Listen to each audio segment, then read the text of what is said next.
शरीर पर बिना सिला गेरुआ कपड़ा, माथे पर चंदन तिलक, शरीर पर भस्म और जुबां पर हर हर महादेव। ये कुंभ में महिला साध्वियों का रहस्य लोक है।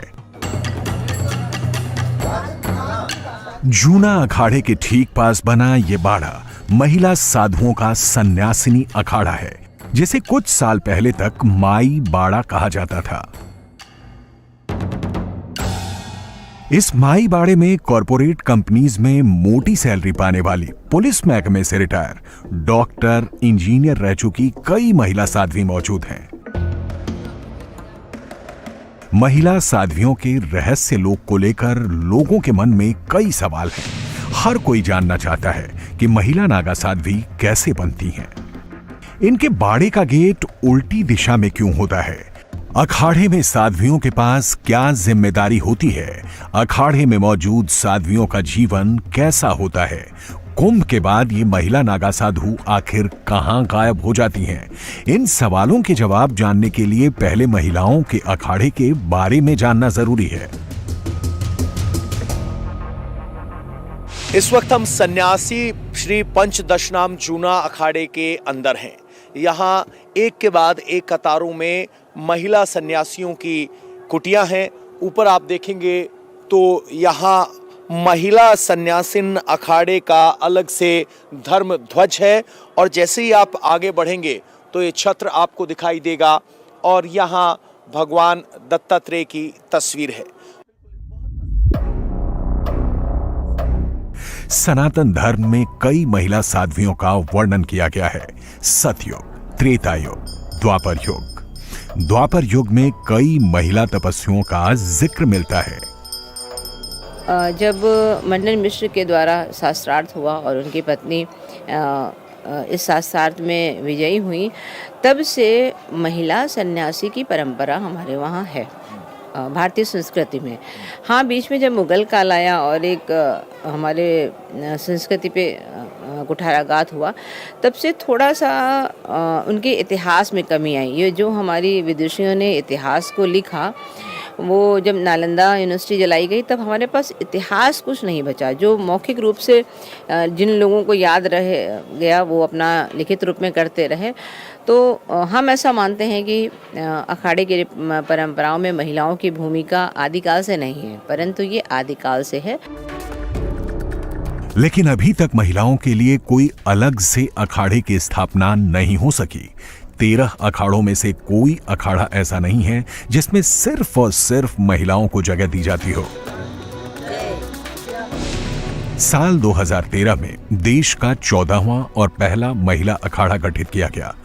महिला शंकराचार्य त्रिकाल भवंता ने श्री सर्वेश्वर महादेव बैकुंठ धाम मुक्ति द्वार अखाड़ा यानी परी अखाड़ा स्थापित किया। आदि शक्ति वेद माता गायत्री को अखाड़े की देवी, भगवान दत्तात्रेय को अखाड़े का आचार्य घोषित किया गया। इस अखाड़े के गठन का सभी 13 अखाड़ों ने विरोध किया, जिसके चलते अभी तक इसे स्वतंत्र अखाड़े के तौर पर मान्यता नहीं मिल सकी है।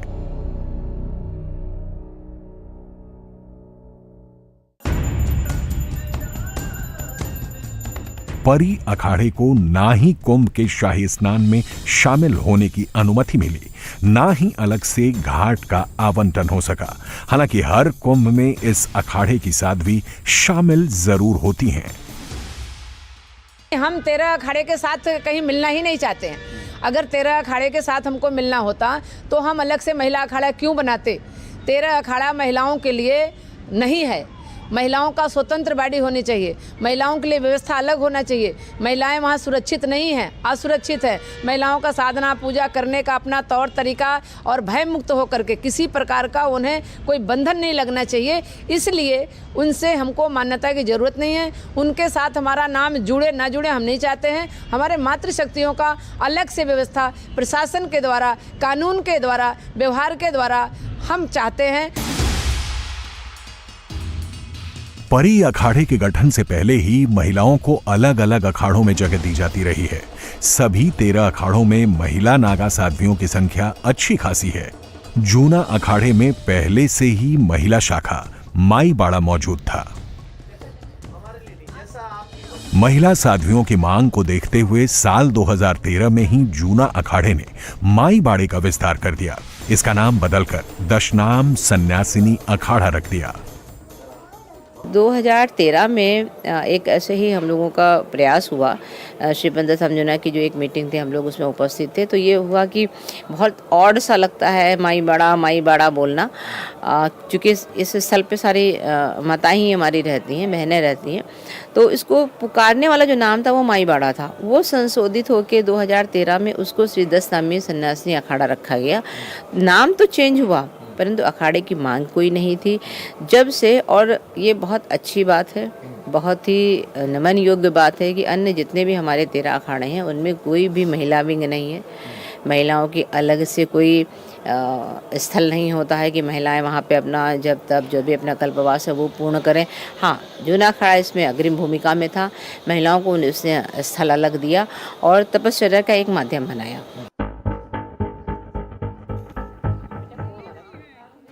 दशनाम सन्यासिनी अखाड़े का बाड़ा जूना अखाड़े के पास ही लगता है, लेकिन इसका दरवाजा जूना अखाड़े के विपरीत दिशा में होता है। महिला साध्वियां इसी शिविर के अंदर अपना पूरा दिन बिताती हैं।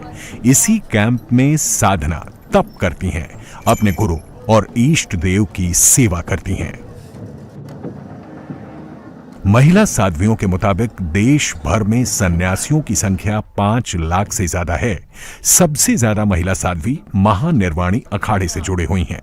इस बार महाकुंभ में देश दुनिया की 25,000 से ज्यादा साध्वियां कुंभ में शामिल हुई। संख्या बल अगर हम देखें तो अगर 6वीं शताब्दी से आप माने या जूना अखाड़ा या अखाड़ों का जब संरचनात्मक ढंग से एक उनकी उत्पत्ति हुई, मुझे लगता है 6वीं 7वीं या 8वीं शताब्दी से माने तो हर वर्ष, जैसे इस वर्ष का अगर हम आंकड़ा देखें तो हमारे पास 3 डेट्स थी संस्कार की। 2 डेट में हमारे पास लगभग 200 प्लस के आसपास हमारी माताओं का संस्कार हुआ। और जो लोग बच गए थे वो तीसरी डेट मिली, उसमें कराया गया। उसमें 85 माताएं थी, मगर 450 माताओं का संस्कार इस वर्ष हुआ। तो अगर एक कुंभ या पूर्ण कुंभ या अर्ध कुंभ में हमारे पास 4 का आंकड़ा जाता है या 300 मान लेते हैं, तो भी हमारे पास 4 से 5 लाख से अधिक हमारी सिर्फ माताएं जूना अखाड़े में हैं। महाकुंभ के दौरान नागा साध्वियों के शाही स्नान का खास महत्व होता है। इसे पवित्रता, आस्था और आध्यात्मिक ऊर्जा का संगम माना गया है। महिला नागा साध्वियां अखाड़े के ध्वज हथियार के साथ भव्य शोभा यात्रा निकालती हैं।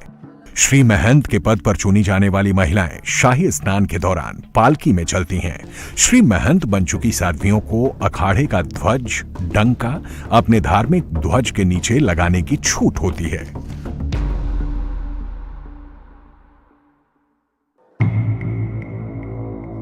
साध्वियों का जीवन भी साधुओं से कम कठिन नहीं होता। नागा साध्वी बनने के लिए जप तप से लेकर ये हर उस नियम का पालन करती हैं जो पुरुष साधुओं को करना होता है। साथ ही साथ इन्हें मर्यादा में भी रहना होता है। ये आम नागा साधुओं की तरह निर्वस्त्र नहीं रहती हैं। साध्वी को शुरुआती जीवन में अपने गुरु की सेवा करनी होती है। उसे पूजा पाठ के तौर तरीके सीखने होते हैं। इस दौरान कठोर ब्रह्मचर्य व्रत का पालन भी करना होता है। ये प्रक्रिया 2 से 12 साल तक लंबी हो सकती है। इस दौरान साध्वी को अपने परिवार और संबंधियों से दूरी बनाकर रखनी होती है।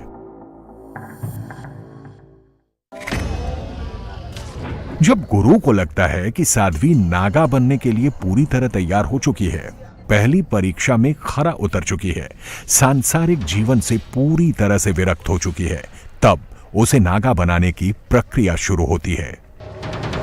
प्रथम चरण में साध्वी को अवधूतानी बनाया जाता है। सिर का मुंडन और पिंडदान की प्रक्रिया पूरी कराई जाती है। गुरु अवधूतानी को साधना के लिए गुप्त मंत्र देता है। पहले में क्या होता था कि हम लोग 12 वर्ष 6 वर्ष या 3 वर्ष के अंतराल में जो भी शिष्य सोचता था कि हम अमुक गुरु के शिष्य बनेंगे, तो उसको पहले वॉचिंग पीरियड में रखा जाता था कि पहले वो देखा जाए, मठ या मंदिर या उस गुरु के पास में सानिध्य में रहें, सीखें। अगर भक्ति मार्ग में जाना है तो वो भक्ति मार्ग को तो प्रमुखता के साथ में देखते थे कि इसके अंदर भक्ति भाव है या नहीं है।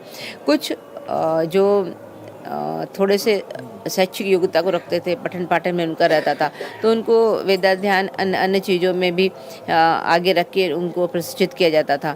और कुछ को तो पहले का जो टाइम पीरियड था वो 12 वर्ष का था, धीरे धीरे 6 वर्ष हुआ, आज के अंतराल में 3 वर्ष का है।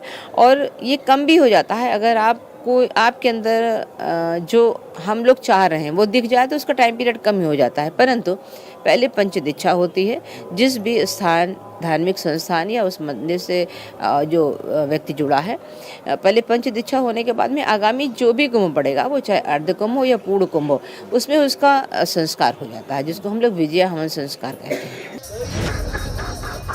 अवधूतानी बनने के बाद साध्वी को नया नाम दिया जाता है, उसकी पुरानी पहचान खत्म कर दी जाती है।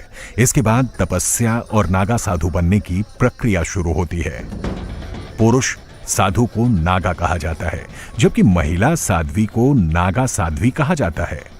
नागा साधु बनने के लिए साध्वी को कठोर तप करना होता है। कठोर तप के बाद कुंभ मेले के दौरान शाही स्नान कराया जाता है और संस्कार किए जाते हैं। नहीं, संन्यास दीक्षा तो सेम ही होती है, एक बस प्रक्रिया होती है जो मेल और फीमेल में थोड़ा सा अंतर करते हैं, क्योंकि नागा प्रचलन में बहुत ज़्यादा नागा सन्यासी या नागा सन्यासिनी बोलते हैं, वो थोड़ा सा हल्का सा और शब्द हो जाता है। हमारी माताओं का नागा संस्कार नहीं होता है, क्योंकि वो सिर्फ मेल में हो सकता है, और उनका जो हमारी ध्वज होती है उसके नीचे उनका एक संस्कार होता है नागा होने का, और वो लिंग से संबंधित होता है, तो वो माताओं में नहीं होता है। साध्वी को नागा साधुओं की तरह वस्त्रों का त्याग नहीं करना पड़ता, लेकिन सिले हुए कपड़े पहनने पर रोक लग जाती है। सभी मौसम में ये साध्वी गेरुआ रंग का बिना सिला हुआ एक ही कपड़ा पहनती हैं और अपना पूरा जीवन भगवान को समर्पित कर देती हैं। महिला सन्यासिन अखाड़े में इस वक्त हम मौजूद हैं। ये जूना अखाड़े का हिस्सा है जहां सभी साध्वियां सन्यासिन हैं। एक ऐसे ही झोपड़ी में हम हैं जिन्हें कुटी कहा जाता है, और महिलाओं का जो सन्यासी अखाड़ा है उसकी 2 सन्यासी इस वक्त हमारे सामने हैं। नीचे पराल है, एक कंबल है और गले में मालाएं। इन्होंने अपना पूरा जीवन धर्म, आध्यात्म और सनातन को समर्पित कर दिया। माई, आपका क्या नाम हुआ? कहाँ आपका मठ है? मेरा मठ है जिला जालौन उरई। उरई से आप आई? हाँ। कितने साल पहले आपने सन्यास लिया था, और एक महिला सन्यासी का जीवन कैसा होता है? हाँ, सन्यास लिया था मैंने सन 2000 में उज्जैन महाकाल से। उज्जैन महाकाल का मेरा संस्कार है। अध्यात्म का रास्ता कैसे पकड़ा, और महिला सन्यासिन का जीवन जिसके बारे में बहुत से लोग जानना चाहते हैं, वो कैसा होता है? वो गुरु ने मार्ग दिया, वो मार्ग से चल रहे हैं। हाँ, गुरु के चरणों में डरे हैं, गुरु को तन मन संधन सब सौंप दिया। एक महिला सन्यासी का जीवन क्या होता है, कैसे होता है, बहुत से लोग जानना चाहते हैं। देखो, महिला सन्यासी का जीवन ऐसा होता है बेटा कि पत्थर सीना में रखना पड़ता है, राग, वैराग और त्याग करके हम गुरु महाराज के नाम से भजन करते हैं। हमको दुनियादारी से कोई लेना देना नहीं है, सिर्फ हमें प्रभु का नाम लेना है। हरि विष्णु, हरि ब्रह्मा, हरि महेश, उनके मार्ग पकड़ के हमारा जीवन सफल होता है। माई या नागा साध्वी को किसी भी अखाड़े में प्रमुख पदों पर नहीं चुना जाता है। इन्हें किसी खास इलाके के प्रमुख के तौर पर श्री महंत का पद दिया जाता है, लेकिन कुंभ में इन सन्यासियों का रोल काफी बड़ा होता है। अखाड़ों की धर्म ध्वजा के नीचे ये महिला साध्वी ही जौ के बीज का रोपण करती हैं। इस प्रक्रिया को पुरुष साधु नहीं करते हैं। हर कुंभ के दौरान सन्यासिनी अखाड़े के लिए अलग अध्यक्ष का भी चयन होता है। ये अध्यक्ष महिला अखाड़े की पूरी व्यवस्था संभालती हैं। इनके आदेश पर ही बाकी साध्वी काम करती हैं। शाही स्नान के वक्त अखाड़े के पुरुष साधुओं के बाद साध्वियां स्नान के लिए नदी में उतरती हैं। इस दौरान उन्हें कपड़े पहनकर नहाने की अनुमति दी जाती है। महिलाओं के लिए भले ही कोई अलग से अखाड़ा अभी तक न बना हो, लेकिन अखाड़ों में इनकी भूमिका हमेशा से ही खास रही है। महानिर्वाणी अखाड़े ने सबसे पहले 1962 में गीता भारती को महामंडलेश्वर बनाया। इसके बाद दूसरे अखाड़ों ने भी महिला मंडलेश्वर बनाना शुरू कर दिया। 13 अखाड़ों में 25 से ज्यादा साध्वी महामंडलेश्वर बन चुकी हैं। अकेले निरंजनी अखाड़े में 13 महिला महामंडलेश्वर मौजूद हैं। साल 2019 में केंद्रीय मंत्री साध्वी निरंजन ज्योति को भी प्रयागराज कुंभ में महामंडलेश्वर बनाया गया था। ऐसा पहली बार हुआ था जब किसी केंद्रीय मंत्री को अखाड़े की ओर से महामंडलेश्वर की पदवी दी गई थी।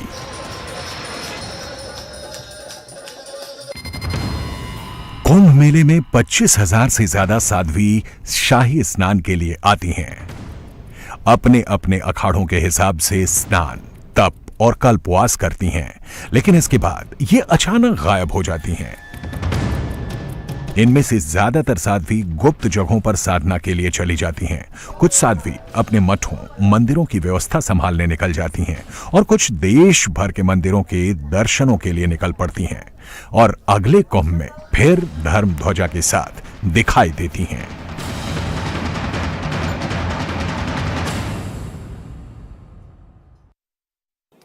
बसंत पंचमी के अमृत स्नान के बाद प्रयागराज में एक बार फिर से श्रद्धालुओं की भारी भीड़ देखने को मिल रही है।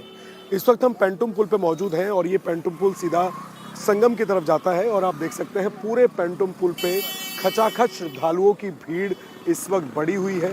आने जाने वाले लोग दोनों ही अगर आप देखेंगे तो आपको इस वक्त पेंटुम पुल पे बहुत ज़्यादा भीड़ नजर आएगी। न केवल पेंटुम पुल बल्कि प्रयागराज पहुँचने वाले जितने रास्ते हैं 25 से 30 किलोमीटर गाड़ियों का लंबा जाम लगा हुआ है, क्योंकि सभी जो श्रद्धालु हैं वो वीकेंड के दिन प्रयागराज में पहुंचने के लिए निकले अमृत स्नान के बाद, और इसी वजह से रास्तों को डाइवर्ट करना पड़ा। 25 से 30 किलोमीटर का जाम इस वक्त प्रयागराज के एंट्रेंस पॉइंट पर लगा हुआ है। अगर आप घाटों की तस्वीर देखेंगे तो ये संगम घाट के अलावा दूसरे घाट हैं और यहाँ पर भी आपको भीड़ को देख के अंदाजा लगेगा कि फिलहाल प्रयागराज में किस तरीके से श्रद्धालुओं की भीड़ लगातार पहुंच रही है। न केवल डाइवर्जन करना पड़ रहा है बल्कि जो एंट्रेंस पॉइंट है वहां पर गाड़ियों की लंबी कतारें लगी हुई हैं, क्योंकि अब श्रद्धालु ज़्यादातर जिनकी ट्रेन की टिकट बुक नहीं हो पाई वो गाड़ियों से प्रयागराज पहुंच रहे हैं। ऐसे में जगह जगह रूट डाइवर्ट करने पड़ रहे हैं, गाड़ियों की आवाजाही को बीच बीच में बंद करना पड़ रहा है, जिस वजह से लंबी कतारें देखने को मिल रही हैं। श्रद्धालुओं की भीड़ इतनी ज़्यादा थी कि आज कुछ समय के लिए जो स्टेशन था उसमें भी कुछ समय के लिए स्टेशन की कार्रवाई जो है बंद करनी पड़ी। और इसी तरीके के नज़ारे हैं कि फिलहाल आप देखेंगे तो आपको भीड़ दिखाई देगी। कहाँ से आ रहे हैं आप, क्या नाम है? अभय सिंह, अयोध्या से आ रहे हैं। अयोध्या से जी। कब पहुँचे प्रयागराज? हम लोग कल का निकले थे, आज शाम को पैसे हैं। कल निकले थे, आज शाम को पहुँचे। क्या गाड़ी से आए हैं? जी गाड़ी से आए, गाड़ी द्वारा। गाड़ियों का क्या हाल है अभी प्रयागराज में? एंट्रेंस पॉइंट पर कैसी भीड़ है? यहाँ बहुत भीड़ है, बहुत भीड़ है और बहुत जाम लगा था। हम लोग 10-15 किलोमीटर हम लोग पैदल आए, चल के वहाँ गाड़ी खरीद करके। तो गाड़ी पार्क करनी पड़ी? जी, पार्क करके 10-15 किलोमीटर हम लोग पैदल चल के आए। कितने घंटों का जाम है, कितने घंटे फंस के आए? अरे भैया लगभग हम लोग 17-18 घंटे जाम में फंसे थे। जी। आप कहाँ से आ रहे हैं? यहीं अयोध्या से ही।